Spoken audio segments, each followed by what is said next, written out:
From Republican women lawmakers to ambitious power players already eyeing the future, the message is strikingly consistent.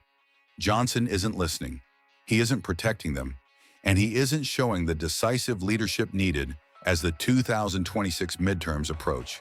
And for many of them, this isn't just political theory. It's personal, it's urgent, and it's happening right now.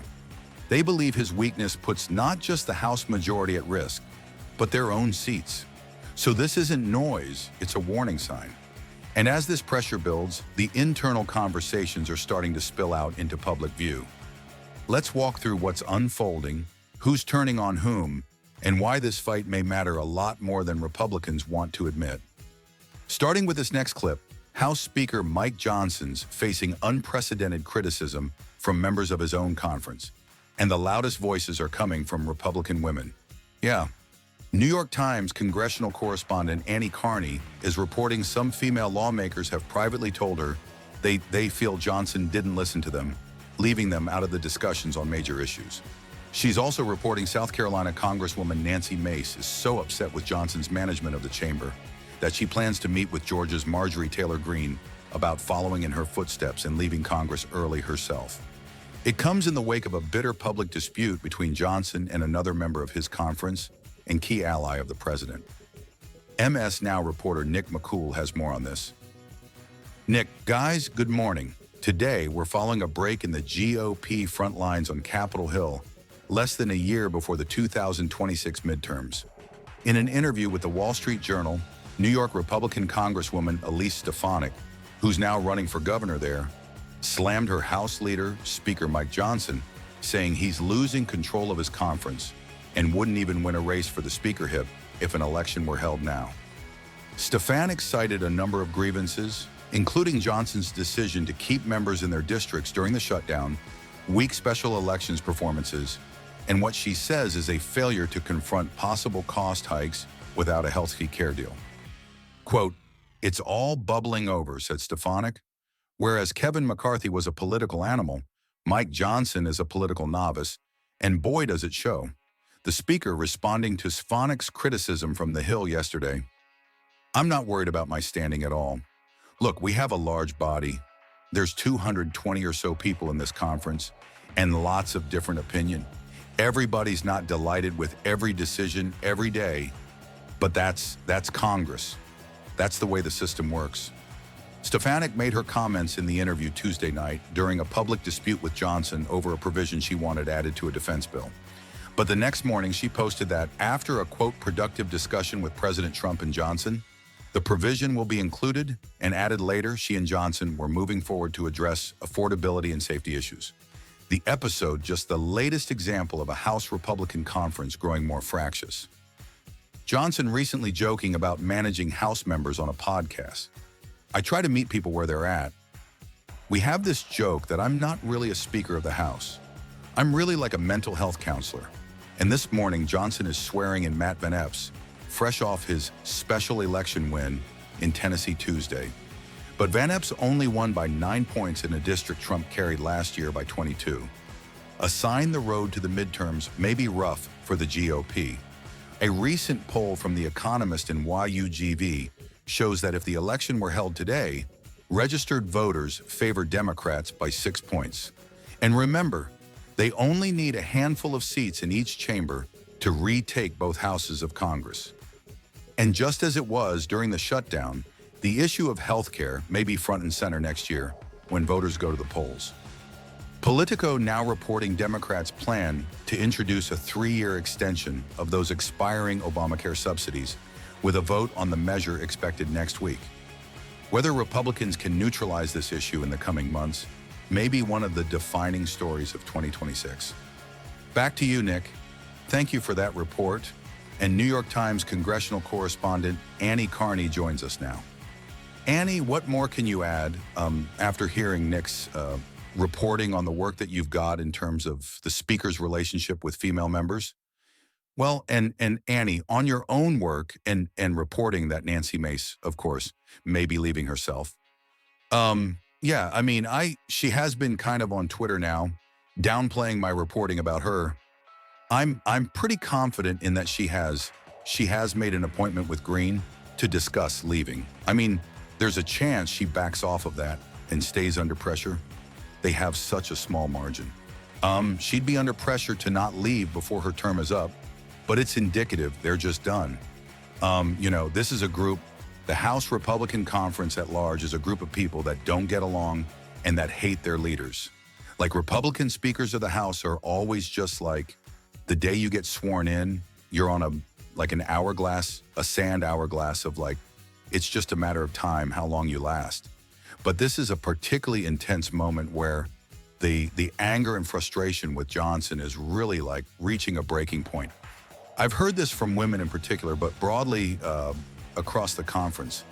Yeah, your reporting yesterday suggested that many of them are upset because he's so weak that they have become nothing more than a mouthpiece of Donald Trump. They never stand up to Donald Trump.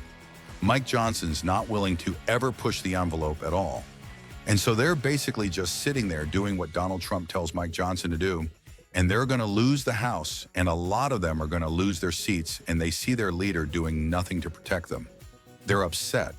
There's a group of them who are upset that he's resisting their calls to do an ACA tax credit extension. There's a group who are really upset about how passive he has been in this redistricting arms race, that even if they're not actually completely losing their seats, which many of them are, their districts are changing, and incumbents hate that. That means they don't know the district as well as they knew the one that they won. And they're upset that a lot of them are upset that he sent them home for 8 weeks when they did nothing. And wasted time when they have a trifecta of power in Washington, and they don't look like they can't go to their voters and say, here are our achievements. They've been kind of put on hold, and they blame Mike Johnson for a lot of that. And then the woman thing is on top of it. We've seen these women really resisting him on the Epstein discharge petition. All right, what happened in Miami? And let's talk about affordability too, I guess. Joining us now, Molly Hemingway, the Federalist editor-in-chief and Fox News contributor, and Byron York, Washington Examiner, chief political correspondent, also Fox News contributor. To both of you, welcome back. I appreciate very much. Am I making too much of this? Molly Hemingway, but they got Republicans were blown out in Miami. The first Democrat in 30 years, Democrat Eileen Higgins defeated Alio Gonzalez. This doesn't have a good feel to it, but I don't know much about Miami politics.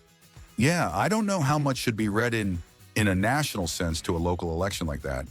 And it's also true that Miami has had Republican mayors who aren't the most conservative.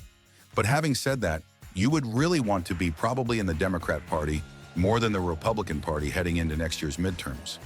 In part because Republicans don't seem to have much of a message for why making the case for why to vote for them apart from Donald Trump. And Donald Trump's not on the ballot next year. No, he's not. And Byron, I want to talk about affordability in a minute. But just on this Miami thing, look, forget New York City, crazy socialist communist stuff, but, the blue state blue in Virginia and New Jersey. But this Miami thing, I mean, I knew Mayor Suarez. I knew him. He was very good mayor, Republican, long time. And President Trump endorsed this Gonzalez. I don't know him.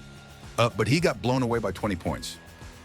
Byron, President Trump actually lost the city of Miami to Claw Harris. So remember that there are actually more Democrats than Republicans in the city of Miami. Nevertheless, Republicans have usually won in the last several years. Listen, I agree with Molly that anything that a Democrat wins right now, the party is going to be able to crow and say this is a sign that that voters are already tired of Donald Trump, and this is a harbinger of Democratic victory in 2026. Not really clear from this particular race, but Republicans do have big problems nationwide. The knives are out for Mike Johnson, and it's starting to look like we're watching the end game play out in real time. And it's happening for a few reasons. First, you've got real names inside the party calling him out now, not just the usual anonymous grumbling. And it's being reported by conservative outlets themselves. Remember, the Wall Street Journal is owned by the same people who own Fox. Their business model is not normally, let's set the Republican Party on fire, unless they've decided the fire is necessary to get a result they want. So when you see them running pieces about how ineffective Mike Johnson is, that's not an accident. That's pressure. That's an attempt to tip the scales and give Republicans permission to turn on him. But this isn't just media palace intrigue. It's also about legislative failure and the ticking clock toward 2026. The collapse on healthcare has put Republicans in a box they can't climb out of. The hard right faction, and yes, they're all right-wing. There are no real moderates left. Those people are Democrats now, would happily watch working-class voters lose healthcare and die broke. That's not a bug to them, it's the feature. But the so-called moderates, even if they don't actually care about the working class either, understand something very basic. You cannot run on that position in districts decided by 5 points one way or the other. Seats that flip back and forth don't survive. We let your premiums explode on purpose. So they need a healthcare solution that at least looks like concern, something they can wave around in an ad and say, see, we tried. And under Johnson, they don't even have that. And then there's the cold political math of 2026. Mike Johnson is the easiest person in the room to fire. Does he deserve blame? Sure. But let's be honest about where the real responsibility lies. It's Donald Trump, and you can't fire Trump. He's the cult leader and he's president until 2028. He's not getting convicted by the Senate. Even if Democrats flip the House, that's just not the universe we're operating in. So instead, you fire the expendable guy. You make Mike Johnson the scapegoat. You go into 2026 and tell voters, look, you were unhappy. We heard you. We cleaned house. Never mind that voters just handed Democrats historic wins in places like Miami, places Republicans haven't bled like that in generations. Never mind that even deep red districts suddenly got uncomfortably close. Follow those trends and you're staring down a 40-seat wipeout. So they're willing to sacrifice Mikey to save their own skins. The only real question now is whether that sacrifice actually saves them or whether it's already too.